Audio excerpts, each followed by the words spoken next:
Sir नमस्कार. नमस्कार. आपलं नाव आणि पत्ता सांगा ना. कुशाल रमेशराव गुडे, मुक्काम पोस्ट करोडा, तहसील जिल्हा वर्धा. ओके. आता आपल्या मागे जी गाय दिसते आहे ते एकदम जबरदस्त चमक आहे अंगावरती तिच्या. हो. तुम्ही मिल्क चार्जर कधीपासून वापरताय सर? 2 वर्ष झाले. 2 वर्षापेक्षा जास्त झाले हो. आणि कंटिन्यू चालू आहे, कंटिन्यू. कोणताही ब्रेक नाही घेता. तुम्ही कसे वळाले होते? मिल्क चार्जरची माहिती वगैरे? मस्टायटिस. बरं. म्हणजे त्यामुळे मग मस्टायटिस झाल्यावर जनरली लोक डॉक्टरांकडे जाते. झाला आहे तरी हां ट्रीटमेंट झालं हा. तर ते दुधाले याला वेळ लागत होता कंटिन्यू मध्ये. हां. त्यामुळे मग शोध घेतला, युट्यूबवर घेतला. युट्यूबवर तुम्हाला कळालं की हे आहे म्हणून, मग तेव्हापासून वापर सुरू केला. बरं. तर मग अगोदरचे आणि नंतर मध्ये काय फरक पडला का मिल्क खूप चार्जर? फरक पडला. तरी काय बदल जाणवले? चमक मिळाली, दूध घट्ट मिळालं, दूध घट्ट झालं, वास नाही. वास पण येत नाही. हां. फॅट एसएनएफ किती लागते आता दुधाची? तो 5च्या वर 4.5च्या वर कंटिन्यू. दर कसा बसतो?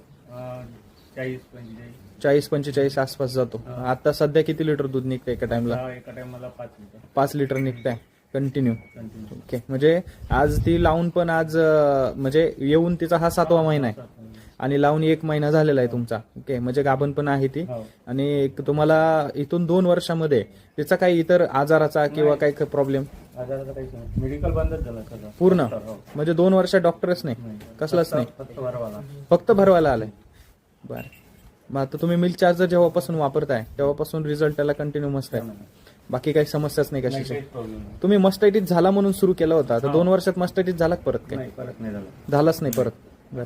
आता हिचंच एक बछड आहे, हिच्यापासूनच तयार झालेलं ते आतमध्ये आपलं, बरोबर? हो, तर ती पण सेम हिच्यासारखीच आहे सेम. आणि दूध पण तेवढीच देते, बरोबर? म्हणजे आता दोन्हीचं मिळून 10 लिटर एका टाइमला दूध जातं आपलं, हो. बरोबर?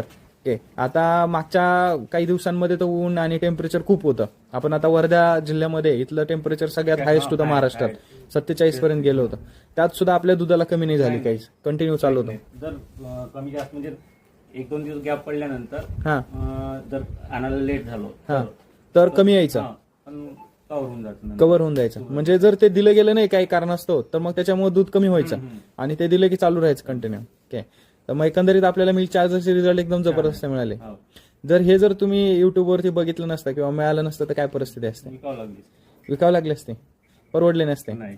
बर. आता सध्या तर एकदम जबरदस्त रिझल्ट आहे. आता चमक वगैरे बघायला गेले तर एकदम भारी आहे त्याच्या अंगावर. तुम्ही समाधानी आहात वापर समाधानी. करून? आता तुमच्या भागामध्ये बरेच जण दूध व्यवसाय करतात. आता हा जो हिंगणघाट किंवा समुद्रपूर भाग आहे इकडे भरपूर शेतकरी दूध व्यवसाय करतात, पण त्यांच्याकडे समस्या आहेत की दूध निघत नाही किंवा विकून टाकायला लागतं, लागून राहत नाही. त्यांना काय सांगाल तुम्ही? त्यांना असं सांगेल की मिल्क चार्जर वापर. मिल्क चार्जर वापरलं पाहिजे. ओके. आता काही जण तर म्हणतात आपल्याकडे